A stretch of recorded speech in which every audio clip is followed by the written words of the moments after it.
తుమ్మల గారిని అప్పటికే ఎమ్మెల్యే చేసి మంత్రి చేసి మళ్ళీ ఎమ్మెల్యే అయింది కదా, మీకు తెలుసు కదా. సో ఇక్కడ అతని కుటుంబ సభ్యురాలకు ఇచ్చిన యునానిమస్ వదిలిపెట్టే క్వశ్చనే లేదు. కాంటెస్ట్ అనేది పక్కా, సానుభూతి అనేది లేదు.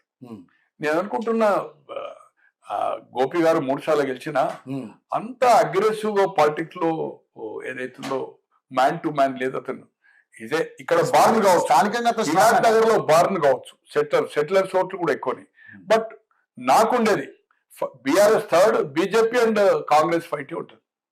బీఆర్ఎస్ కానీ అతను స్ట్రాంగ్ గా ఉన్నాడంట కదా సార్ లీడర్ అక్కడ, బాగా 2 సార్లు గెలిచినా. కానీ ఫ్యామిలీ మెంబర్స్ అప్పుడు ఇన్వాల్వ్ లేదు కదా, వాళ్ళ వైఫ్ సన్నో వాళ్ళకి ఇంకెవరో బ్రదర్స్ అంతా ఆయన చూసుకున్నాడు కదా. సో ఆ నెట్వర్క్ ఉండదు. తర్వాత బీఆర్ఎస్ గ్రాఫ్ కూడా ఏదైతుందో లేదు.